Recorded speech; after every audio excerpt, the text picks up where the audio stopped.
बिस्मिल्लाहिर्रहमानिर्रहीम, अस्सलाम वालेकुम नाज़रीन, आप देख रहे हैं प्रोग्राम ब्रेकिंग व्यूज़ और मैं हूं यासिर रशीद। नाज़रीन, पाकिस्तान का मौजूदा सियासी मंजरनामा यह है कि पाकिस्तान मुस्लिम लीग नून भी मैदान के अंदर उतर आई है। पाकिस्तान मुस्लिम लीग नून अपना मंशूर भी पेश कर रही है और पाकिस्तान मुस्लिम लीग नून ने मुल्क के तूल अर्ज़ में अपने इंतखाबी जलसों के शेड्यूल का भी ऐलान कर दिया है। इसी ज़मन में आज ओकाड़ा में पाकिस्तान मुस्लिम लीग नून की सीनियर नायब सदर मरियम नवाज मौजूद थी और उन्होंने तंज के काफ़ी नश्तर बरसाए हैं। उन्होंने पाकिस्तान तहरीक इंसाफ को भी आड़े हाथों लिया है। उन्होंने ये कहा कि गुनहगार की माफ़ी हो सकती है लेकिन जालिम की माफी नहीं हो सकती। मरियम नवाज साहिबा ने जिस तरीके से यह बात की है, इसके बाद पाकिस्तान तहरीक इंसाफ की तरफ से भी रिबटल्स आना शुरू हुए हैं। लेकिन दूसरी तरफ पाकिस्तान पीपल्स पार्टी के चेयरमैन बिलावल भुट्टो जरदारी ये समझते हैं कि पार्लिमानी सियासत से महरूम होने के बाद पाकिस्तान तहरीक इंसाफ अब कहीं दिखाई नहीं दे रही। उनके नजरिए में इस वक्त सिर्फ तीर और शेर का निशान है जिसपे इलेक्शन हो रहे हैं और वो ये कहते हैं कि जब बल्ला मौजूद नहीं रहा तो तीर के निशान के ऊपर ठप्पा लगाएं, हमारा साथ दें। उन्होंने मुख्तलिफ सियासी जमातों को तामुल मिजाजी का भी दर्स दिया है और उसके साथ साथ वो अपना जो तनकीदी हदफ है उस पर पाकिस्तान मुस्लिम लीग नून को भी रखे हुए हैं। वो ये समझते हैं कि कोई जेल जाने से बचने के लिए सियासत कर रहा है और उसके लिए बरसरे इक्तदार आना चाहता है। पाकिस्तान पीपल्स पार्टी के चेयरमैन के ये जो एतराज़ात हैं, तहफ़्फ़ुज़ात हैं, इल्ज़ामात हैं या उनका जो मौक़िफ़ है वो किस हद तक दुरुस्त है, इस बारे में बात करेंगे और आने वाले दिनों में उनके मंशूर में शामिल जो चीज़ें हैं वो किस हद तक काबिल अमल हैं उसके ऊपर बात की जाएगी। और दूसरी तरफ पाकिस्तान तहरीक इंसाफ ने लेवल प्लेइंग फील्ड ना होने के हवाले से जो अपनी दरख्वास्त दायर करवाई हुई थी, इस ज़मन में उन्होंने आज सुप्रीम कोर्ट से लतीफ़ खोसा साहब के तवस्सुल से वो दरख्वास्त वापस ले ली है। उन्होंने चीफ जस्टिस के सामने ये बात की है कि आपने जो फैसला सुनाया था उसने हमारी 230 नशस्तें छीन ली हैं, हमें पार्लिमानी सियासत से बाहर कर दिया है। अब हम अपना मुकदमा अवाम की अदालत में लेके जाएंगे और 25 करोड़ अवाम में अपने आप को पेश करेंगे। इस तनाजुर में आने वाले दिनों में हिकमत अमली किसकी मजबूत है, किसकी कंपेन मजबूत होगी और उसके असरात मुल्की सियासत पे किस तरीके से पड़ेंगे, इसी बारे में बात करते हैं। हमें ज्वाइन किया है इस्तेकाम पाकिस्तान पार्टी के सीनियर रहनुमा महमूद मौलवी साहब ने, पाकिस्तान पीपल्स पार्टी के रहनुमा बैरिस्टर आमिर हसन साहब ने और कुछ देर में सीनियर तजियाकार नसरुल्लाह मलिक साहब भी हमें ज्वाइन करेंगे। बहुत शुक्रिया आप हजरात का इस हवाले से वक्त देने के लिए। बैरिस्टर आमिर हसन साहब, क्या समझते हैं कि पाकिस्तान पीपल्स पार्टी अपना जो मंशूर दे चुकी है जिसमें मालिकाना हुकूक दिए जाने हैं, जिसमें घर फराहम किए जाने हैं, जिसमें बातें ये भी हो रही हैं कि 300 यूनिट तक जो बिजली है वो सोलर सिस्टम के ऊपर दी जाएगी, मौजूदा हालात में जो हमारे माशी क्राइसिस हैं, क्या उसको देखते हुए ये सारा मंशूर जो है वो काबिल अमल है? देखिए, पीपल्स पार्टी ने कभी भी, एक तो बात है कि आप इलेक्शन आए हैं, इलेक्शन के मौसम में कोई भी बात कर दें और सब्ज बाग दिखा दें, कौन क्या होगा। लेकिन पीपल्स पार्टी की अब एक लेगेसी है। मैं कहता हूं कि हम तकरीबन 60 साल से हैं और हमने जो बात की है उसे पूरा करने के लिए और उसके लिए हमने इकदाम उठाए हैं और कभी सब्ज बाग नहीं दिखाए। मैं अगर आपको आज के प्रोग्राम की बात करूं तो उसके अंदर हम लोगों ने ये जितना भी प्रोग्राम, एक तो हम कहते हैं कि ये जब भी आप सब्सिडी देते हैं तो आप शराफिया को ना दें, गरीबों को दें, कि रियासत की तरजीह होने चाहिए जो कि बाकी हुकूमतें नहीं बनाती। तो सब्सिडी देती तो हैं लेकिन वो देती बहुत ज़्यादा शराफिया की तरफ उनके सब्सिडी का रुख होता है। अगर आप उसे बदलेंगे और एक जो वजारतें हैं 17 के करीब जो अब वफाक से सूबों को डिवॉल्व हो चुकी हैं, उससे आप आए तो तकरीबन 300 बिलियन से ज़्यादा है जो आपके बचेंगे। इसके साथ 1500 बिलियन के करीब हमने 15 बिलियन के करीब हमने ये जो आपकी सब्सिडी है टारगेटेड, अगर उसे हम अशराफिया से गरीबों की तरफ करें तो आएगी। और दूसरी बात ये देखिए, ये जो एनर्जी का रुख अब हमने बदलना है, ये जैसे हमने थर्कोल लेके आए हैं तो ये ऑयल से अगर हमने अब कन्वर्ट करना है तो उससे बिजली सस्ती होगी, उसमें विंड भी है, उसमें सोलर भी है और उसका हमने पूरा प्रोग्राम दिया है। अगर हमने घर बनाने की बात की है तो सिंध में हम ऑलरेडी, सिंध हुकूमत अपने वसाइल के अंदर रहते हुए सैलाब ज़दगान के अंदर 20 लाख घरों की तरफ जा चुकी है, जिसमें से तकरीबन 2 लाख घर तो मुकम्मल हो गए तो लोगों को देने की पोजीशन में है। तो हम महज बातें नहीं कर रहे हैं, हम वो बातें कर रहे हैं जो की जा सकती हैं। हमारी अब ये बात है कि जब आप ये कार्ड बनाते हैं, सेहत कार्ड, फिर वो प्राइवेट हॉस्पिटल्स में जाके पैसा सारा लग जाता है। अगर आप इंफ्रास्ट्रक्चर बनाएं, सरकारी अच्छे हॉस्पिटल्स दें तो लोगों को मुफ्त इलाज की सहूलत मिलेगी। अगर आप प्राइवेट माफिया जो एजुकेशन का बन गया है उसे कंट्रोल करने के लिए सरकारी स्कूलों को बेहतर करें तो लोगों को मुफ्त तालीमी सहूलत मिलेगी। तो हम लोग जो भी प्रोग्राम दे रहे हैं वो काबिल अमल है। और उसके बाद आ जाइए सियासी प्रोग्राम की तरफ। सियासी प्रोग्राम हम देते हैं आइन की बहाली का, और उसके लिए जो भी हमने दिया है, पिछली दफा भी हमने COD पे तकरीबन 80-85% अमल किया है। जो नहीं हो सका वो साथ वाले साथी, क्योंकि हमारे पास अक्सरियत कतई नहीं थी तो उनकी जरूरत थी, वो नहीं चले, वो नहीं हुआ। उसके अलावा पीपल्स पार्टी ने अगर इदारों के दरमियान इस्तेहकाम की बात की है, स्मूथ फंक्शनिंग की बात की है, लड़ाई झगड़े से परहेज की बात की है, नफरत तकसीम की बात नहीं कर रही, तो ये हमारा कंडक्ट है, महज नारे नहीं है। महज नारे नहीं है, उसके ऊपर अमल दरामद के लिए है। आप कोशा हैं, और यही कोशिश जो है ये किसी भी सियासी जमात को बेहतरी की तरफ लेके जाती है और जमहूरियत का दर्शनामा देती है। इसी बीच हमें ज्वाइन कर चुके हैं जमीयत उलमा इस्लाम फे के सीनियर रहनुमा सेनेटर कामरान मुर्तज़ा साहब। कामरान साहब, बहुत शुक्रिया आपके वक्त का। कामरान मुर्तज़ा साहब, बात हो रही है कि मौजूदा जो इलेक्शन कैंपेन है इसमें सिर्फ एक दूसरे के ऊपर बहतान तराजी के ऊपर ज्यादातर जमातें जो हैं वो फोकस करके बैठी हुई हैं। मुस्तकबिल की हिकमत अमली नहीं बताई जा रही, मंशूर नहीं दिया जा रहा, उसके ऊपर तवज्जो किस हद तक होनी चाहिए और इंतखाबी कैंपेन का उसे हिस्सा बनाया जाना चाहिए? देखिए, नेगेटिविटी तो नहीं चाहिए, और अगर नेगेटिविटी खत्म कर देंगे और पॉजिटिव साइड पे वो करेंगे तो यकीनन जो है उसका फायदा होगा। इस वक्त वैसे भी सूरत हाल ये है कि पाकिस्तान जो है वो गवर्नेबल जो है तकरीबन नहीं रहा, और इसके लिए जो है वो बहुत ज्यादा जान मारनी पड़ेगी। ये इसी तरह से जैसे चढ़ाई पे जो है वो हमारे यहाँ जो एक स्टेशन है दोजान का, वहाँ पे 2 इंजन लग जाते हैं ट्रेन के साथ, तो ये गाड़ी जो है अब 2 इंजनों के साथ चलानी पड़ेगी, बल्कि कई इंजनों के साथ चलानी पड़ेगी, और तब जाके कहीं जो है वो कामयाबी की तरफ जो है मामला चल पाएंगे। नेगेटिव छोड़ दीजिए, हम सब ने गलतियां की हैं, कहीं ना कहीं पे किसी ना किसी जगह पे किसी पे हर एक पे बल्कि तनकीद हो सकती है किसी हवाले से, मगर अगर वो तनकीद करते रहेंगे तो तलखी मजीद बढ़ेगी। अब मेरा ख्याल है कि आगे बढ़ने के लिए जो है पॉजिटिव साइड पे आए और प्रोग्राम दें कि प्रोग्राम क्या है हमारे पास, और उस प्रोग्राम को लेके फिर चलें भी, और कम से कम एक चीज अहद हम करें सारे, कोई जो वो लीकेज या फंड की वो ना होने पाए। अच्छा कामरान साहब, ये माजी करीब में जो हुकूमत बनी थी वो भी काफ़ी इंजन्स के साथ ट्रेन को चलाने की कोशिश की गई थी, लेकिन उसमें कामयाबी बहुत ज़्यादा दिखाई नहीं दी। तो क्या उसे एक्सेप्शनल केस समझ के छोड़ दिया जाए और मुस्तकबिल की बात अलग से की जाए?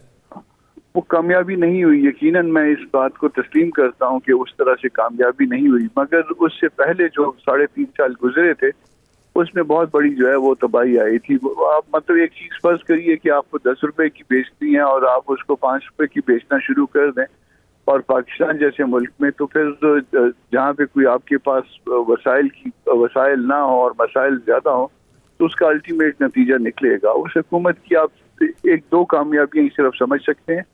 एक कामयाबी ये है कि उसमें आपने डिफॉल्ट से बच गए, और दूसरी कामयाबी ये है कि बहुत से रास्ते जो है जिसमें अगले 10 साल का मंसूबा था वो काट दिए गए। ये 2 बातें जो है ना उसके प्लस साइड पे जाती है। अदरवाइज जो है ना हम भी यकीनन हमारी कमजोर हुकूमत थी, और कमजोर हुकूमत में उसमें बहुत सी पार्टियों का होना भी एक वजह यकीनन थी। सही। महमूद मौलवी साहब, जिस तरीके से उन्होंने एक सजेशन दी कामरान मुर्तज़ा साहब ने, और आप भी इसके ऊपर पहले काफ़ी तबसरा कर चुके हैं कि सभी जमातों को साथ लेके चलना पड़ेगा, लेकिन उसके लिए सहूलतकारी का इकदाम कौन उठाएगा? क्योंकि पोलराइजेशन इस हद तक हो चुकी है, आप जिसको भी देखें वो दूसरे के मुखालिफ ही बात कर रहा है, कोई हिमायत में तो बात कर नहीं रहा। माजी करीब में एक दूसरे के साथ रहने वाले भी मौक़िफ़ की तायीद नहीं करते। जिस तरीके से जमीयत उलमा इस्लाम फे मुश्किल में है, वो समझती है कि उसे टारगेट किया जा रहा है, लेकिन उसके हक में बोलने वाली कोई और जमात नहीं है, जो उस प्लेटफॉर्म के साथ रही वो भी नहीं है। तो इस ज़िमन में किरदार कौन अदा करेगा? देखिए, ये बदकिस्मती है कि देखें ना, जमीयत उलमा इस्लाम जो है इतना साथ देने के बावजूद, और बड़े इन्होंने पूरी जो है PDM खुद बनाई, सबको लेके साथ चला। ये हमारे यहाँ देखें ये कल्चरल है कि देखें जो वो साथ नहीं दे रहे, और बड़ा मैं कहूँगा कि इनका हमेशा साथ देना चाहिए। एक बड़ी ये भी एक उभरती हुई बड़ी पार्टी है, वाई नॉट। देखें, इसका जो है इस चीज़ को जो मैं देख रहा हूँ, मिल के साथ चलें, उसके अलावा कोई और इनको सबको साथ नहीं चला सकता, और ये सबके हक में होगा कि मैं ये नहीं कहूँगा कि सारी पार्टी, भले 2 पार्टी या 3 पार्टी, बड़ी पार्टियाँ मिल के इस मुल्क को लेके साथ चलें, ताकि मुल्क को इस बहरान से निकालें। और अगर ये पार्टीज नहीं चलना चाहेंगी और एक दूसरे के ऊपर उस इलेक्शन के बाद भी कीचड़े उछालेंगी और रोडों पे सड़कों पे आएंगी जैसे पास्ट में, तो ये मैं आपको बता दूं, फिर हम खुदारा हम सियासी लोग हैं, सियासतदान मिल के बैठें और अपने मामले खुद हल करें। और अगर वो अपने मामले हल नहीं करेंगे फिर किसी और को जिम्मेवार नहीं ठहरा सकते ना। अगर हम आपस में नहीं बैठ सकते तो ही तीसरा फरीक आके बैठेगा ना और बिठाएगा हमको सब साथ। यही चीज जो है पीटीआई ने किया कि लगा मैं नहीं बैठूंगा पॉलिटिकल पार्टीज के साथ, तो खुदारा उस नहज पे न जाएं। सारी पॉलिटिकल पार्टीज जो है मुल्क के मफाद में बैठ के इस मुल्क को इस बहरान से निकाले, ये मेरा तजवीज़ है। ठीक आमिर हसन साहब, आप क्या समझते हैं इलेक्शन के बाद का मंजरनामा क्या होगा ऐसी सूरत में कि जहाँ पे एक जमात ये समझती है कि लेवल प्लेइंग फील्ड के लिए फील्ड ही गायब कर दी गई, एक जमात ये समझती है कि हमें सिक्योरिटी थ्रेट्स हैं, कहीं भी हमने मूव करना होता है तो हमें मैसेजेस भिजवा दिए जाते हैं या थ्रेड लेटर हमें भिजवा दिए जाते हैं। सेनेट के अंदर बात ये चल रही है कि मुआशी और सिक्योरिटी सूरत हाल इस वक्त ठीक नहीं है तो आप इलेक्शन को आगे ले जाएं। अब इस सूरत हाल में जब इलेक्शन होता है तो इलेक्शन होने के बाद का मंजरनामा क्या होगा, और अगर वो सही नहीं हुआ तो स्टेबिलिटी आते आते कितना वक्त लगेगा? देखिए, इंतखाबात के लिए जो हम सारे आइडियल माहौल मांगते हैं वो हुए नहीं, ना कभी हुए हैं ना कभी होंगे। होना चाहिए, सोच हमारी यही होनी चाहिए कि बेहतर से बेहतर हो। लेकिन आज अगर सिक्योरिटी के मसाइल अगर कहे जाएं या मौसम के, तो इसी मौसम में बहुत दफ़ा इलेक्शंस हुए हैं और रिजल्ट्स माने गए हैं। और इससे ज़्यादा बदतरीन हालात में सिक्योरिटी के, मैं इसकी मिसाल हमेशा 2008 के इलेक्शन, 7 और 8 की कैंपेन जो थी उसके देता हूँ। इलेक्शंस हुए हैं और नताइज माने गए हैं। मैं समझता हूँ सियासी कुव्वतों के अंदर एक ऐसी चीज़ होती है इलेक्शंस में, एज अ पॉलिटिकल एक्टिविस्ट मैं नहीं घबराता इस बात पे कि एक दूसरे पे तनकीद हो रही है। आप पार्लियामेंट के अंदर भी बैठे होते हैं तो एक दूसरे के ऊपर तनकीद करते हैं और करनी चाहिए भी, इसमें कोई इतना हर्ज नहीं है अगर जमहूरी दायरा कार के अंदर हो। और अगर उसके बाद आपको गुफ्तगू शनीद भी की जाती है। और मैं एक बात से इख्तलाफ करूंगा मौलवी साहब की एक बात से कि एस्टेब्लिशमेंट को मेक श्योर करना चाहिए कि पॉलिटिकल पार्टीज को साथ बिठाए। मैं समझता हूँ नहीं, पॉलिटिकल पार्टीज में इतनी एबिलिटी है, ये आज नहीं है, ये हर वक्त बैठे हैं 70 की दहाई से लेके और आज तक उनमें बैठने की सलाहियत है कि जब मुल्क को ज़रूरत हो। सियासी क़यादत इतनी मुदब्बर है कि वो समझती है, बल्कि मामला तब ख़राब हुए हैं कि जब एस्टेब्लिशमेंट बीच में आई है। मैं आपको ये 77 की मिसाल दूंगा, वगरना सियासी क़यादत तो बैठी थी और मसाइल हल भी हो रहे थे। तो मैं आज भी समझता हूँ कि पाकिस्तान के अंदर सियासतदानों पर एतमाद करें। अगर सियासतदान मुल्क बना सकते हैं, अगर सियासतदान मुल्क को एक मुत्तफ़िका आइन दे सकते हैं, अगर पाकिस्तान के सियासतदान अवाम के लिए इकट्ठे बैठ सकते हैं, कमियां कोताहियां हो सकती हैं, लेकिन ये कहना कि उन्हें किसी सुपरविजन की ज़रूरत है, फिर उनकी सुपरविजन की ज़रूरत है कि जिन्हें बिल्कुल सियासत में, जिनका जो इदारा खुद कह चुका है कि हम पॉलिटिकल हैं और हमसे ब्लंडर हुआ अगर हम सियासत में आए थे, तो मैं नहीं समझता उनसे तवक्को रखनी चाहिए। सियासतदानों को मिल के पाकिस्तान पहले खुद मिलना चाहिए, उसके बाद एक पॉलिसी अगली पार्लियामेंट को देनी चाहिए और उस पार्लियामेंट को तमाम इदारों को चलाना चाहिए। इसलिए मैं समझता हूँ, मैं बिल्कुल नाउमीद नहीं हूँ कि ये सियासतदान नहीं बैठेंगे। इलेक्शंस में हर जगह ऐसे होता है, ये तो कोई बात नहीं कि क्या घरों में एक दूसरे पे तनकीद नहीं होती है, एक दूसरे के मामलात पे आप तनकीद भी करते हैं, लेकिन इसका ये मतलब नहीं होता कि आप एक घर में नहीं रह सकते हैं।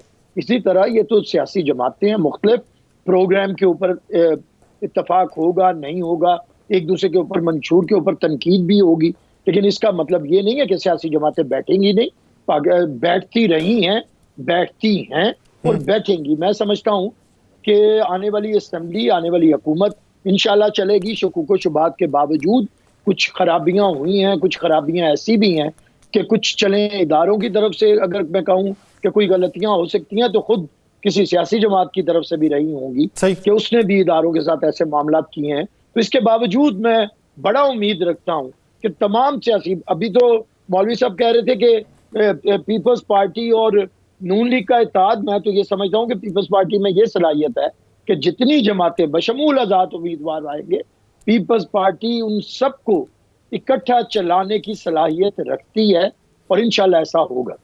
कामरान साहब, जिस तरीके से मौलाना फजलुर रहमान साहब अभी हालिया दौरा अफगानिस्तान के ऊपर थे, तो आपसे बातचीत हुई थी मेरी उस वक्त, तो आपने कहा कि ये जो हमें सिक्योरिटी थ्रेट्स हैं उसके ऊपर भी बातचीत शायद वहाँ पर हो, लेकिन इसी ज़िमन में वजारत खारजा ने एक एलामिया जारी कर दिया कि सरकारी तौर पे इस दौरे की भी हम हिमायत नहीं करते, उस मौक़िफ़ की भी नहीं करते जो वो रख रहे हैं। तो मौक़िफ़ क्या रखा गया था जिसकी पाकिस्तानी हुकूमत हिमायत नहीं कर रही थी? देखिए, रियासत की अपनी मजबूरियां होती हैं। रियासत शायद उस सेटअप को तस्लीम करती है, नहीं करती, किस हद तक तस्लीम करती है, ये उनके साथ अपने मसाइल यकीनन जुड़े हुए हैं।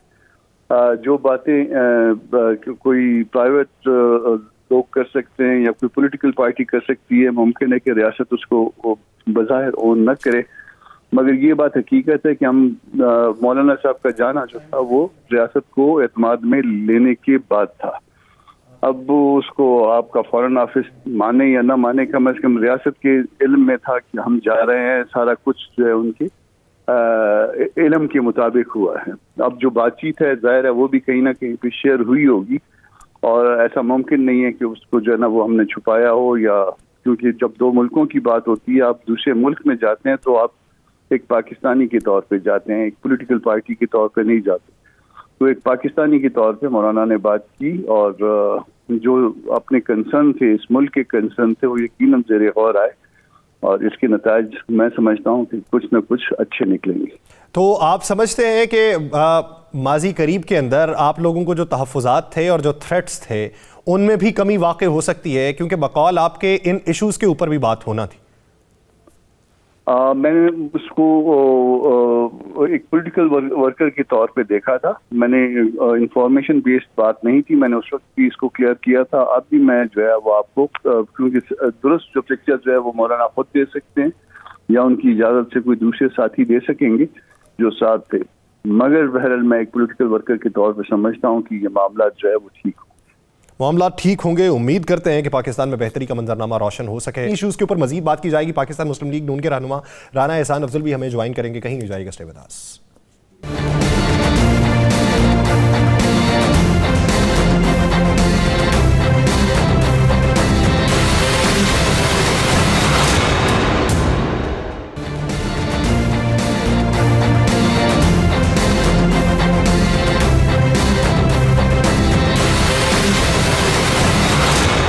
ब्रेक के बाद खुश आमदीद नाज़रीन। मौजूदा सियासी मंजरनामे में बात हो रही है, जिस तरीके से बैरिस्टर आमिर हसन साहब ये कह रहे हैं कि रऊनत इस वक्त पाकिस्तान मुस्लिम लीग नून के लहजे से टपक रही है, वो क्यों है और वो इस तरह का तासुर क्यों देना चाह रहे हैं? तो तासुर क्यों दिया जा रहा है या तासुर इस तरीके से बन रहा है, इसी बारे में बात करते हैं। पाकिस्तान मुस्लिम लीग नून के रहनुमा राना एहसान अफजल साहब इसी बीच हमें ज्वाइन कर चुके हैं। राना साहब, बहुत शुक्रिया आपके वक्त का। राना साहब, जिस तरीके से आज ओकाड़ा में मरीम नवाज साहिबा ने खिताब किया है, और उस खिताब में उन्होंने एक तो ये कहा कि इलेक्शन कमीशन से आपको दूसरा इंतखाबी निशान दिलवा देती हूँ, एक ये बात करना, और फिर जजेस के बारे में भी बात करना, और फिर ये कहना कि जालिम एक एक करके इबरत के इंजाम तक पहुँच रहे हैं, और उनमें आप सियासतदानों को भी रगेद रहे हैं और जजेस को भी रगेद रहे हैं। तो ये तर्ज सियासत पाकिस्तान मुस्लिम लीग नून को क्या फ़ायदा पहुँचाएगी? देखिए, मैंने वो जलसा नहीं सुना, लेकिन जो आपने बातें की हैं, अगर उन्होंने जुडिशरी का जिक्र किया तो जुडिशल एक्टिविज्म ने पाकिस्तान की ना सिर्फ सियासत को नुकसान पहुंचाया बल्कि मईशत को भी नुकसान पहुंचाया। जब 63A की एक गैर आईनी तशरीह की गई कि रीराइटिंग ऑफ कॉन्स्टिट्यूशन था, उससे पॉलिटिकल इंस्टेबिलिटी इस मुल्क में आई, जिससे मईशत को भी नुकसान पहुंचा, सियासत को भी पहुंचा, जमहूरियत को भी पहुंचा। तो डेफिनेटली हमें इसके ऊपर सोचना होगा कि जो जुडिशल एक्टिविज्म है उसके क्या नतायज इस मुल्क में आते हैं। बाकी भी जो उन्होंने बातें की, देखें, इस मुल्क में अगर पोलराइजेशन की, नफरत की सियासत की पीटीआई ने, तो उससे कोई जमहूरियत को फायदा नहीं हुआ। उससे मुल्क की यकजहती को, सियासी कैरेक्टर जो एक इस मुल्क के अंदर था वो पस्ती पजीर हुआ। तो मैं समझता हूं कि जो उन्होंने बातें की वो बिल्कुल हकायक पे मबनी है, जुडिशरी के हवाले से भी। और जहां तक उन्होंने बात की कि वो ईसीपी को कुछ कह देंगी, तो वो जो जलसे होते हैं उसमें बहुत कुछ कहा जाता है, और एक अवामी जो है वो खिताब होता है, तो उसके अंदर डेफिनेटली जो टेम्परेचर है वो थोड़ा सा बढ़ता है, लेकिन मैं समझता हूँ जो उनकी बातें थी वो हकायक पे मबनी थी। बातें हकायक में मबनी थी। महमूद मौलवी साहब, आप लोगों ने पाकिस्तान मुस्लिम लीग नून से पंजाब की हद तक इत्तेहाद किया, लेकिन उस इत्तेहाद का नतीजा ये निकला है कि कुली तौर पे अभी तक कोई बातचीत मंजर आम के ऊपर नहीं आ रही। फयाजुल हसन चौहान साहब बैकफुट पे चले गए, फैसलाबाद से फ़रूक हबीब साहब बैकफुट पे चले गए, उन्होंने इलेक्शन लड़ने से इनकार कर दिया। ऐसी सूरत हाल में इस्तेकाम पाकिस्तान पार्टी चंद नशिस्तों पर इत्तेहाद या सीट एडजस्टमेंट करके क्या फ़ायदा उठा पाएगी? देखिए, ये फैसला हमारे चेयरमैन और प्रेसिडेंट का था और पंजाब की सतह पे था, तो मैं इसके ऊपर क्या कमेंट करूंगा। उसकी वजह कि जो उन्होंने मुनासिब समझा वो फैसला उन्होंने उस वक्त बैठ के किया है और मुल्क के और आवाम के मफाद में ही किया होगा। तो इसके ऊपर मैं कमेंट करूं कि जी गलत किया या सही किया, तो मैंने कहा मुनासिब नहीं है। और अब मैं जो अभी मेरे भाई बात कर रहे थे कि अगर उन्होंने कोर्ट्स में कहा है और जो इलेक्शन कमीशन, देखें अभी हम वही बात कर रहे थे, ये देखें इलेक्शन के माहौल में बातें आदमी हल्की फुल्की ज़रा गरम और नरम कर लेता है, मगर जो है तहजीब के दायरे में और उस हद तक करे कि खुदा न खास्ता कल आदमी उस कटे वहाँ पे आए तो वो भी बर्दाश्त कर सके। मेरा हमेशा है, और मेरे उम्र का तकाजा भी हो सकता है ये भी हो, इसलिए मैं ये ऐसी बातें या नसीहतें कर रहा हूँ, मगर मैं हमेशा कहूँगा कि देखें कि वो अपने आप को उस नहज तक ना ले जाएं कि वापसी या सामने बैठे तो बड़ा मुश्किल हो जाता है। मैं एग्जांपल आपको दूं, देखें PML-Q, PML-N और MQM के बीच में क्या क्या बातें होती रही, आप मुझे बताएं ना, क्या नहीं एक दूसरे को कहा गया। उसके बाद अब वो एक अब बैठ के जो है इत्तेहाद करके चलना पड़ रहा है। तो खुदारा हम स्टेटमेंट्स को बहुत कॉशियस रहे, क्योंकि आने वाली हुकूमत एक कोलेशन गवर्नमेंट बनती हुई मुझे नज़र आ रही है, और अगर कोलेशन गवर्नमेंट होगी तो इसमें पीपल्स पार्टी भी उसी गवर्नमेंट का हिस्सा होगी जो मुझे नज़र आ रहा है, क्योंकि सिंगल मेजॉरिटी नज़र नहीं आ रहा। अगर सिंगल मेजॉरिटी हो और 2/3 मेजॉरिटी हो तो फिर और बात है, वरना मैं कहूँगा कि अगर कोलेशन इलेक्टेड कोलेशन गवर्नमेंट बनेगी तो काफ़ी पार्टी साथ होगी। तो खुदारा इस माहौल को थोड़ा, इस टेम्परेचर को लो रखें, यही कहूँ। बैरिस्टर आमिर साहब, आप इत्तफाक करते हैं महमूद मौलवी साहब की बात से, क्योंकि शरीक chairman Pakistan Peoples Party Asif Ali Zardari sahab भी इस बारे में राय दे चुके हैं कि सादा अक्सरियत किसी को नहीं मिलेगी, और अगर पीपल्स पार्टी को हुकूमत बनाने के लिए किसी को तरजीह देना हो तो क्या पाकिस्तान मुस्लिम लीग नून को देंगे जिनके खिलाफ आपकी पूरी कैंपेन है, या फिर उन आज़ाद उम्मीदवारों को देंगे जिनको PTI की हिमायत हासिल है? देखिए, तरजीह आपकी पसंद नापसंद पे नहीं होती। जब इंतखाबात होंगे, अवाम का मूड क्या आता है, अवाम किसी की मोहब्बत में मैंडेट देते हैं, किसी की नफरत में देते हैं, किसी प्रोग्राम पे देते हैं या किसी प्रोग्राम की मुखालिफत में देते हैं। जब वो चीज़ें आएंगी तो पॉलिटिकल पार्टीज उसके बाद फैसला करती हैं। लेकिन बहरहाल पाकिस्तान पीपल्स पार्टी इस मुल्क की वाहिद पॉलिटिकल फोर्स है कि ना जिसने दरवाजे बंद किए हैं किसी सियासी कुव्वत के लिए और ना उसके लिए कभी दरवाजे बंद हुए हैं। हमारी सबसे ज़्यादा मुखालफत 70 की दहाई में जमात इस्लामी के साथ रही, लेकिन शहीद जुल्फ़िकार अली भुट्टो अपने आखिरी वक्त में मौलाना अब्बुल आला मौदूदी के घर तक गए और मुफ्ती महमूद साहब से गुफ्तगू कर सकते थे। इसी तरह मोहतरमा की मुखालफत अगर मियाँ साहब के साथ रही तो मोहतरमा जब वज़ीर आज़म बनी, मियाँ साहब इस्तकबाल करने नहीं आए तो मोहतरमा उनके घर चली गई। फिर मियाँ साहब पे जब मुसीबत आई तो मोहतरमा उन्हें मिलने सऊदी अरब चली गई। इसी तरह मियाँ नवाज शरीफ ने प्रेसिडेंट आसिफ अली जरदारी को जेल में रखा, लेकिन जब मियाँ साहब जेल में गए तो प्रेसिडेंट आसिफ अली जरदारी ने उनके लिए नेक तमन्नाओं का और उनके लिए हमदर्दी का इजहार किया और उनके साथ चले हम लोग। और इसी तरह PTI के बारे में भी हम किसी के बारे में, कोई सियासी जमात, कोई सियासी गिरोह, फर्द हमारे दरवाजे बंद नहीं। ये वाहिद पाकिस्तान पीपल्स पार्टी है जो अपोजिशन में और हुकूमत में हर जमात इसकी इत्तेहादी रह चुकी है। कोई पाकिस्तान की ऐसी जमात नहीं जो हमारी इत्तेहादी ना रही हो।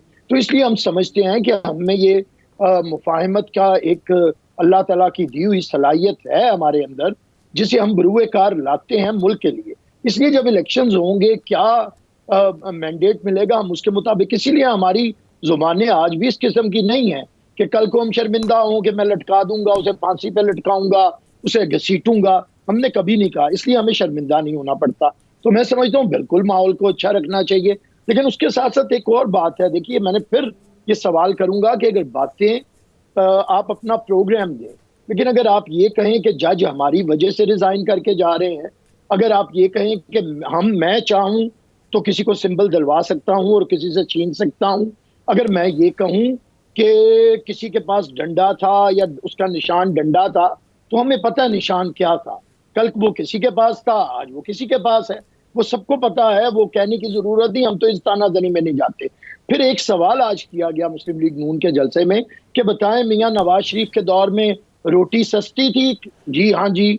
बिजली सस्ती थी, गैस सस्ती थी? जवाब आया। तो भाई मियां नवाज शरीफ की हुकूमत को गए तो जो बड़ा अरसा हो गया है, 6-7 साल हो गए हैं, सवाल तो ये किया जाना चाहिए था, क्या मियां शहबाज शरीफ की हुकूमत में रोटी महंगी थी? क्या मियां शहबाज शरीफ की लेकिन उस हुकूमत का भार आप अपने कंधे पे नहीं लेंगे? उस हुकूमत का भार जो है वो आप अपने कंधे पे नहीं लेंगे? मैं बार बार इसका जवाब दे चुका हूं, हम भार लेंगे जो भार हमारे सर पे होगा। महमूद मौलवी साहब, जिस तरीके से आमिर हसन साहब बात कर रहे हैं, वैलिड पॉइंट तो है कि बार बकदरे हिस्सा बकदरे जुस्साई मिलेगा, तो उसके साथ साथ जब आप इस बात के ऊपर अग्री हैं कि अगली हुकूमत किसी एक जमात की नहीं बन सकती, फिर हमें इसी तरीके की मखलूत हुकूमत बनाना पड़ेगी, फिर जो फैसले होंगे उसका बार फिर कोई अपने कंधे पे लेने को तैयार ना होगा, तो किस तरीके से फिर देरपा फैसले हो सकते हैं या पॉलिसी मुरतब की जा सकती है? देखिए, पहली चीज तो यह है कि 8 फरवरी को रिजल्ट्स के बाद काफी सिनेरियो बड़ा क्लियर हो जाएगा कि आइदर एक सिंगल पार्टी होगी या कोलिशन बनेगा। क्योंकि अगर सिंगल पार्टी होगी, ये मैं आपको बता दूं, बाकी पार्टीज उसको एक्सेप्ट नहीं करेगी और फिर वही क्राइसिस खड़े हो जाएंगे जो कि पास्ट में हुए हैं, और वो उस क्राइसिस को लेके ये मुल्क नहीं चल सकेगा जो इस महंगाई के इशू में। फिर महंगाई और बढ़ेगी, डॉलर कंट्रोल से बाहर जाएगा और लोग मजीद परेशान होंगे। सिंगल पार्टी अगर आएगी तो उसकी वजह है कि यहाँ पे हमारे यहाँ वो कल्चर ही नहीं है एक्सेप्ट करने का। मैं आपको आज बता दूं, अगर Peoples Party single largest majority हुई, आप समझते हैं पीएमएलएन इसको एक्सेप्ट करेगी? नहीं करेगी। अगर पीएमएलएन सिंगल लार्जेस्ट पार्टी बनती है, बदकिस्मती से उसको पीपल्स पार्टी एक्सेप्ट नहीं करेगी। मैं अभी तीसरी पार्टी की तो बात भी नहीं कर रहा हूँ, क्योंकि वो तो इस वक्त बेसिकली उनके कैंडिडेट्स इंडिपेंडेंट है। तो हम जा किस तरफ रहे हैं? फिर तो ये होगा कि अगर ये इलेक्शन के बाद और ये एक दूसरे को एक्सेप्ट नहीं करेंगे और दस्ते गिरेबान होना शुरू होंगे, तो third force will be forced to come in. उनके पास ऑप्शन नहीं होगा। तो खुदारा हम इस नहज पे ना जाएं, हम एक पॉलिटिकल कल्चर को चलने दें। हम अगर ये पॉलिटिकल जो कल्चर नहीं चला तो फिर हम ब्रेक आएगा 5 साल या 10 साल के लिए, वो नुकसानदेह जो है पॉलिटिक्स के लिए। बैरिस्टर आमिर साहब, आप महमूद मौलवी साहब की इस बात की तायीद करते हैं? दूसरा एक बात ये भी उन्होंने की है कि अगर पाकिस्तान मुस्लिम लीग नून जीत जाती है तो पीपल्स पार्टी भी उन नताइज को तस्लीम नहीं करेगी। देखिए, मैं महमूद मौलवी साहब की बातों से 100% एग्री कर रहा हूँ। जब भी बात कर रहे हैं वो वैसे भी सीनियर हैं और हमेशा सेम वॉइस हैं, हमेशा उन्होंने ऐसी बात की है। मैं उन्हें अप्रिशिएट भी करता हूँ और तायद भी करता हूँ। बिल्कुल मुल्क मुतहम्मिल नहीं हो सकता किसी नफरत का, किसी तकसीम का, किसी तशद्दुद का, मुल्क के अंदर मजीद फितना अंगेजी का। तो हम ये कि बिल्कुल उनकी ये भी बात ठीक है कि कोई एक पार्टी, सारे सर्वेज भी बता रहे हैं कि इस पोजीशन में नहीं है कि वो, और हम तो मानना है प्रेसिडेंट आसिफ अली जरदारी ने भी, लेकिन हम आवाम से कह रहे हैं हमें अक्सरियत दे। लेकिन हमें अगर अक्सरियत मिल भी गई तो पीपल्स पार्टी ने कोई भी हुकूमत आप बता दें, भुट्टो साहब से लेके हमारी आखिरी हुकूमत तक, हमने सबके साथ मिल के हुकूमत की है, सबको साथ लेके चले हैं, इंतकामी कार्रवाई नहीं की। हम सबको इज्जत देते हैं, साथ बिठाते हैं, किसी को जेल में नहीं डालते, किसी के साथ बुरा सलूक नहीं करते। और दूसरी तरफ आप देख लें कि जो हुकूमतें आई हैं, पीटीआई ने तो खैर किसी से भी बात नहीं की, उन्होंने तो तौबा जो हाल किया आज उसे भुगत भी रहे हैं। लेकिन मियाँ साहब को 2 तय अक्सरियतें भी मिली हैं तो ये तो किसी को साथ लेके नहीं चलते, ये तो अपनी पार्टी को साथ लेके नहीं चलते। महमूद मौलवी साहब, आप क्या समझते हैं मौजूदा सूरत हाल में जब हर तरफ से नफरत की सियासत ही जन्म ले रही है? आप पीटीआई पार्लियामेंटेरियंस को देख लें, वो भी ये कहते हैं कि मैं ये चाहता था कि सभी मेरे मुखालिफ होके आए। पहले किसी ने नारा लगाया था मैं कल्ला ही काफ़ी हूं। जब इस तरह के नारे पनपना शुरू होंगे तो फिर ये रवादारी की सियासत किधर जाएगी? देखिए, यही चीज जो आप पीटीआई की बात कर रहे हैं, पीटीआई ने अपने दौर में सबने उनसे कहा कि जी पॉलिटिकल लोगों के साथ बैठ के पॉलिटिकल सेटलमेंट करें। उन्होंने कहा कि जी मैं तो किसी पॉलिटिकल पार्टी के साथ बात ही नहीं करना चाहता। आज इस क्राइसिस के टोटल जिम्मेवार मैं कहूंगा पीटीआई है, इकोनॉमिक क्राइसिस के भी जिम्मेवार पीटीआई है। अगर ऑपोजिशन में बैठ जाते, देखिए नंबर गेम्स था उनको, अगर देखे मैं खुद पीटीआई में था, अगर चेकमेट हुआ तो कोई बात नहीं, उन्होंने कहा हम ऑपोजिशन में बैठेंगे। 85% लोगों ने कहा कि खान साहब हम जो है असेंबलीज में कोई इस्तीफा नहीं देंगे और हमें असेंबलीज में रहने दें। उन्होंने कहा नहीं जी हम, देखिए सड़क पे आने से यही नतीजा निकलता है। केपीके की गवर्नमेंट डिसॉल्व की, पंजाब की गवर्नमेंट, देखिए हमें जो है अगर हम क्रिकेट खेल रहे हैं तो प्लेग्राउंड में खेले, अगर हम विकेटें लेके सड़कों पे आएंगे तो फिर वो क्रिकेट मैच नहीं होता। तो खुदा रहा पॉलिटिक्स को पॉलिटिक्स की तरह करें। देखिए ना, अगर आपको मैं आपको एग्जांपल दूं, पीपल्स पार्टी ने as per rules Jamaat Islami को चेकमेट दिया मेयर के लिए, इसमें कौन सी बुराई है? एज पर देखें एक सिस्टम है कि जी आपको वोट लेके आना है। अगर लोग टूट जाते हैं और लोग वहां चले जाते हैं, और उन्होंने देखे ना कोई गन पॉइंट पे तो नहीं लेके आए, तो उसी हिसाब से देखें जो है चलना चाहिए कि जिस पॉलिटिक्स को पॉलिटिक्स की तरह देखें, हम जो है गवर्नमेंट को जो है चैलेंज ना करें। ये अब बहुत सी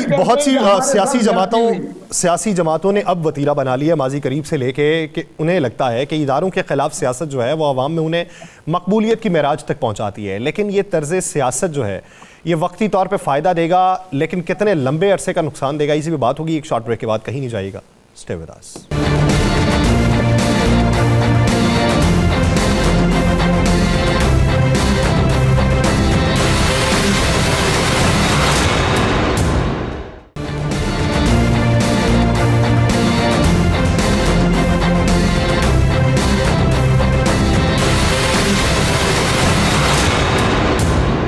ब्रेक के बाद खुशामदीद नाज़रीन। मौजूदा अगर इंतखाबी मंशूर जमातों के देखें तो इंतखाबी मंशूर किस हद तक काबिल अमल हैं, क्योंकि सियासत में बहतान तराजी बहुत आसान काम है। माजी की हुकूमतों में बहतान तराजी करते रहें, माजी के अपने जो एडवेंचर्स थे उनका तज़किरा करते रहें, माजी में अपने प्रोजेक्ट्स का तज़किरा करते रहें, लेकिन हाल में जीते हुए लोगों को मुस्तकबिल महफूज बनाने का जो इंदिया देना है या उसका जो इशारा करना है, वो प्लान किन किन जमातों के पास है? बुनियादी तौर पर बहस और मुबाहिसा जो है उसका टॉपिक ये होना चाहिए, लेकिन हमारे यहाँ उन्वानात रोजाना की बुनियाद पर तब्दील हो जाया करते हैं। महमूद मौलवी साहब, एक जानिब अगर देखा जाए पाकिस्तान मुस्लिम लीग नून जो अभी जलसे नहीं कर रही थी, उसने भी बाकायदा तौर पे इंतखाबी जलसे करने शुरू कर दिए हैं। अभी आप ये देखिए कि तकरीबन 30 दिन से भी कम वक्त बाकी है इलेक्शन में, लेकिन पाकिस्तान में इस्तेहकाम पाकिस्तान पार्टी के जलसे दिखाई नहीं दे रहे। उसकी वजूहात क्या हैं? जब 23 दिन के बाद इलेक्शन होना है तो उसमें कहीं ना कहीं इंतखाबी जलसे भी क्रेडिट के तौर पे मौजूद होते हैं, तो जलसे अभी से शुरू ना करने के पीछे मकासद क्या? बिस्मिल्लाहिर्रहमानिर्रहीम। देखिए, जलसों का शेड्यूल हम भी इंशाल्लाह कल तक हम भी दे देंगे, और हमने पहले भी जलसे किए हुए हैं, और हम इंशाल्लाह कराची में भी जलसा करेंगे और पंजाब के शहरों में भी जलसा करेंगे। तो देखिए, ये मतलब आज से हमने भी जो है, मैं आज हम कायद-ए-आज़म के मज़ार गए थे और हमने अपने जो है इलेक्शन कैंपेन जो कराची की जो आज से ही शुरू की है, और अब इंशाल्लाह पुरजोर कोशिशें हैं कि हम ज़्यादा से ज़्यादा सीट लें। देखें आवाम किसको वोट देती है, और जो भी रिजल्ट्स आएंगे वो हमें एक्सेप्टेबल होंगे। हम एक नई पार्टी है, कम से कम हम ये है कि हम एक दूसरे पे इल्ज़ामात नहीं लगा रहे। और मैं ये कहता हूँ, हर पार्टी से ही कहता हूँ, कई प्रोग्राम में भी, कि खुदारा एक दूसरे को इतना ना घसीटो, एक दूसरे को जो है कि जब सामने बैठो तो बात भी ना कर सको। देखें, ये पॉलिटिक्स बिल्कुल है, आवाम के इलेक्शन का दौर होता है, आदमी इलेक्शन में बात करे आवाम के लिए क्या कर रहे हैं, पॉलिसीज क्या देंगे, और जो है इकोनॉमिक पॉलिसीज हो और दूसरी पॉलिसीज हो। ये तो नहीं हो कि हम एक दूसरे को ही सिर्फ खींचते रहें। पता नहीं, ये बदकिस्मती से एक ट्रेंड बना हुआ है कि दूसरे को नीचा दिखा के अपने आप को ऊंचा करना। ये ट्रेंड हमें जो है चेंज करना चाहिए। हम अगर इस मुल्क को हमें तरक्की करना है, अब देखें ना, अब इलेक्शंस के रिजल्ट को भी एक्सेप्ट करना जो है इलेक्शन के बाद। अब इस वक्त भी जो है पीटीआई के हिसाब से जो है ये इलेक्शन कंट्रोवर्शियल हो चुका है। ये भी बहुत अहम बात है। अब अगर इलेक्शन के रिजल्ट्स को ऊपर भी जो है बाद में कंट्रोवर्शियल हुआ तो हमने अरबों रुपए इस मुल्क के लगा के और फिर वही हंगामा आ रही, वही तमाशे अगर हम करते रहेंगे तो ये मुल्क को नुकसान होगा। और जब मुल्क को नुकसान होगा तो अल्टीमेटली आवाम को नुकसान होगा। उसकी वजह है कि महंगाई होगी और लोग जो है इसमें पिसते ही चले जाएंगे। आमिर हसन साहब, आप क्या समझते हैं कि पाकिस्तान तहरीक-ए-इंसाफ जो बल्ले के इंतखाबी निशान से महरूम हुई, उसमें लतीफ़ खोसा साहब ने एक निजी टीवी चैनल से गुफ्तगू करते हुए ये कहा कि पाकिस्तान पीपल्स पार्टी के इंतखाबात भी इसी तरीके से होते रहे, मैं खुद करवाता रहा, पाकिस्तान मुस्लिम लीग नून के इंतखाबात भी इसी तरीके से होते हैं, तो मॉनिटर का किरदार अदा नहीं कर सकता, हेडमास्टर नहीं बन सकता इलेक्शन कमीशन। आप भी कानूनदान हैं, क्या उनके इस बयान से इत्तफाक करते हैं? देखिए, खोसा साहब ने जो बात आज की है वो जवाब तो अब दूसरी पार्टीज को इन्वॉल्व करने वाली बात है, लेकिन मैं ज़रा बात को इस तरह करता हूँ कि ये जो इलेक्शंस होते हैं ये एक ही तरह के नहीं होते हैं। हर पार्टी अपना कॉन्स्टिट्यूशन जमा करवाती है इलेक्शन कमीशन ऑफ पाकिस्तान में, और वो बताती है कि हमारी पार्टी के अंदर इंतखाबात का ये तरीका है। सही। इसलिए कोई यूनिफॉर्म तरीका नहीं है सबके लिए कि एक तरीके, या तो सबके लिए हो तो फिर कहा जा सकता है कि उधर भी ऐसे होते थे और मैं भी ऐसे ही करवाता था। तो क्योंकि पीटीआई ने एक शोर मचाए रखा है कि हमारी पार्टी के अंदर जमहूरियत है, इसके बावजूद कि एक ही शख्स 30 साल से उनकी पार्टी की क़यादत कर रहा है, लेकिन वो फिर भी इसके दावेदार रहे हैं कि हम जमहूरियत लेके आए हैं पार्टी में। हालांकि इनके इलेक्शंस का हाल आपको पता है, जस्टिस वजीब वाले देख लें, फिर उसके बाद तस्नीम नौरानी साहब वाले देख लें, और हर दफ़ा इलेक्शंस में जो हाल हुआ है वो आपके सामने है। तो इन्होंने खुद एक आइन दिया था, एक तरीकाकार दिया था कि इसके तहत इलेक्शन होंगे, और वो उस तरह नहीं करवा सके। और ये बात आपने अगर आर्ग्यूमेंट सारे सुने हैं उनके लॉयर्स के, अली जफर साहब के या बैरिस्टर गौहर के वहाँ पे सुप्रीम कोर्ट के अंदर, तो उन्होंने माना है कि हम उस तरह नहीं कंडक्ट करवा सके। उसमें उन्होंने बड़ी वजूहात भी बताई हैं। तो मैं समझता हूँ कि इसलिए अगर ये सिंपल हमारी तरह के सिंपल इलेक्शन बता देते कि सीईसी के मेंबर्स और फलां लोग ऐसे करेंगे, तो सीईसी को इलेक्शन कमीशन ऑफ पाकिस्तान को कोई एतराज ना होता। आपने खुद एक तरीकाकार दिया है और इस तरीकाकार के मुताबिक नहीं करवा सके, ये बुनियाद है। इस सारी बातों के बावजूद पाकिस्तान पीपल्स पार्टी हमेशा से समझती है कि इंतखाबात के अंदर तमाम सियासी जमातों को यकसा मौके दिए जाने चाहिए, और हम तवक्को रखते थे कि कोई रिलैक्सेशन दी जाती, लेकिन मेरे ख्याल से कानूनी रास्ता खुद भी कुछ उस तरह पीटीआई ने कानूनी आर्गुमेंट से ज्यादा सियासी आर्गुमेंट सामने रखे हैं, जिसकी वजह से शायद ये फैसला आया है। लेकिन इसके बावजूद फिर भी पीपल्स पार्टी बार बार कहती है कि हम अपने सियासी मुखालिफिन को कभी नॉकआउट करने के हक में नहीं है। टेक्निकली हम उनका मुकाबला सियासी मैदान में चाहते हैं। आपने जो भी कहा कि चेयरमैन बिलावल ने कहा कि अब सिर्फ तीर और शेर है और वो नजर नहीं आते, हमने ये नहीं कहा कि वो नजर नहीं, क्योंकि बैठ नहीं रहा। पॉलिटिकल पार्टीज, अब जो दो मेजर पॉलिटिकल पार्टीज मौजूद हैं अपने सिंबल के साथ और एज पॉलिटिकल पार्टी, वो पीपल्स पार्टी है और नून लीग है। तो चेयरमैन साहब ने ये कहा है कि अगर वो लोग जो आज नए नए नून लीग के खिलाफ एक इजहार कर रहे हैं, उनकी गवर्नेंस के तरीकाकार का, उनके लाडलेपन का, उनके जमहूरियत के खिलाफ साजिशों का, या जो भी वो समझते हैं, या उनकी करप्शन का, तो हम तो ये काम कर रहे हैं पिछले 35 साल से, 36 साल से। तो आइए फिर हमारे साथ खड़े हों वो लोग, और ज्यादातर ये हमारे लोग ही थे जो पीटीआई में जबरन शामिल करवाए गए थे। तो हम उन्हें कह रहे हैं कि आज आप वापस आ जाएं। अगर मुकाबला तीर का और शेर का है तो फिर आइए तीर के साथ खड़े हों, ताकि हम मुल्क से हमेशा के लिए ये जो मनोवरिंग है, लाडलापन है और सियासत के अंदर इंतकाम है, इसे ख़त्म करें। और दूसरी बात, आपने आज बात की कि मरियम साहबा ने आज जलसे से खिताब किया है, तो मुझे तो एक फिक्रा याद आ रहा था कि ये कौन बोल रहा है खुदा के लहजे में। हमने तो पहले भी देखा कि ये वक्त किसकी रऊनत पे खाक डाल गया। बड़े बड़े फ़िरौन आए और उनकी रऊनत के ऊपर खाक डाली गई। मैं हैरान था, मैं तो समझता था कि ये जो जजेस इस्तीफा दे रहे हैं ये अपने मामलात की वजह से दे रहे हैं जो उनके अदलिया के अंदर हैं, लेकिन आज पता चला कि ये मियाँ साहब की वजह से दे रहे हैं। क्या मियाँ साहब ने कोई शराइत रखी है कि फलां फलां जजेस इस्तीफा देंगे? मैंने तो पाकिस्तान में होना तो ये चाहिए था, क्योंकि जज इसलिए इस्तीफा दे कि वो पाकिस्तान के अवाम को इंसाफ नहीं दे सकता। लेकिन ख़ानदान शरीफा का ये दावा है कि क्योंकि इन्होंने मियाँ नवाज शरीफ के साथ इनके मुताबिक मुबैना तौर पे जुल्म किया था, तो इसलिए आज वो इस्तीफा दे रहे हैं। अगर ये बात है तो बड़ी तशवीशनाक बात है कि एक शख्स के लिए इतना कुछ किया जा रहा है कि सुप्रीम कोर्ट के जजेस उसकी मर्जी से रहेंगे, वो जिसे चाहेगा वो जज रहेगा, जिसे वो चाहेगा वो जज नहीं रहेगा। तो ये बड़ा तशवीशनाक आज, यानी आप पॉइंट ये उठा रहे हैं कि इदारों का अगर तकद्दुस हो तो कुली तौर पे तकद्दुस होना चाहिए, ये ना हो कि अपनी मनपसंद किसी इदारे का तकद्दुस रख के किसी दूसरे इदारे को तज़हीक का निशाना बनाया जाए। महमूद मौलवी साहब, जिस तरीके से बैरिस्टर आमिर हसन साहब ने बात की है कि ये कैसे मुमकिन है कि आप इदारों के तकद्दुस की भी बात करें और इदारों से निकलने वाले जो लोग हैं उनको रगेदना भी शुरू कर दें और फिर अपनी इंतखाबी कैंपेन का भी हिस्सा बनाएं।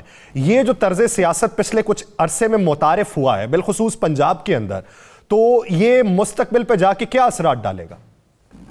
देखिए, ये जो है बहुत बुरा असर डालेगा मुस्तकबिल में, और इस किस्म की बातें करना नहीं चाहिए। अल्लाह को भी जो है ना गुरूर पसंद नहीं है। जैसे अभी मेरे भाई ने कहा बड़े बड़े आए और चले गए सूरमा, ये कहना, देखें वक्त का तकाजा ये है कि मुल्क एक बहरान में है और माशी बहरान में है, मैं कह रहा हूँ, और इसके ऊपर हम बड़ी बड़ी बातें और ये करें कि हमारी वजह से ये हो गया।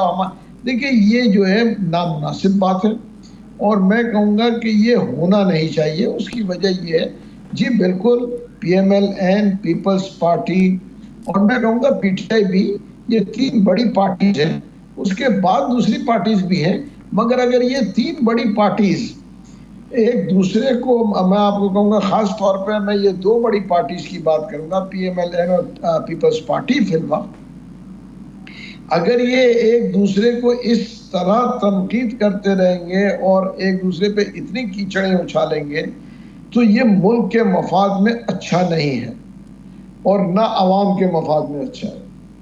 मेरे ख्याल से दोनों रहनुमाओं को ये, मेरे ख्याल से जो है ये अपने लोगों को और अपने सेकंड इन कमांड को ये इंस्ट्रक्शन देनी चाहिए कि अब वो बात करें, मगर इस किस्म की गुफ्तगू ना करें तो बहुत बेहतर होगा। और जहाँ तक देखें जजेस का है या कोई अदलिया की हम बात करें, बदकिस्मती से अदलिया मैं कहूँगा इज रिस्पॉन्सिबल आज जो हम इस जो है हशर में जो है मुल्क पड़ा हुआ है। उसकी वजह यह है कि इंसाफ जो है, दो किस्म का इंसाफ है, एक ताकतवर और अमीर आदमी के लिए और एक आम आदमी के लिए। आप ये देखें ना, जिस मुल्क में दो किस्म के इंसाफ होगा वो आगे कैसे बढ़ेगा। और वो दूसरी चीज़ है कि आम आदमी के लिए तो सालों लग जाते हैं जो है फैसला करने में, वो तो उससे वो क्या तवक्को करे। देखिए, रिट ऑफ द गवर्नमेंट ख़त्म हो चुकी है। जब तक रिट ऑफ द गवर्नमेंट नहीं होगी तो आप कोई भी चीज़ आप कंट्रोल नहीं कर सकेंगे। यानी आप ये बात कह रहे हैं कि मौजूदा सूरत हाल में रिट ऑफ द गवर्नमेंट खत्म है? जी बिल्कुल। देखिए, कौन से इदारों के रिट है, आप देखें कोर्ट्स का रिट नहीं है इस वक्त, वो कोर्ट्स जो है उनकी रिट नहीं है। आप लॉ एंड ऑर्डर में देखें, पुलिस की रिट इस वक्त नहीं है। इस वक्त मैं आपको कहूँगा, देखें ना, महंगे जो आदमी जो कीमत मांगता है वो अपना ले लेता है। रिट का है ऑफ द गवर्नमेंट। आप रोडों से देख लेना, कोई सिग्नल के ऊपर रुकने को तैयार है? रिट ऑफ द गवर्नमेंट है कहाँ? कभी कोई पॉलिटिकल पार्टी कहती है कि जी आप लोग टैक्सेस ना दे, कभी कोई कहता है इलेक्शन कैंपेन के दौरान कि जी आप बिजली के बिल फाड़ दें। देखिए ऐसे होता नहीं है, ये रिट ऑफ द गवर्नमेंट होनी चाहिए।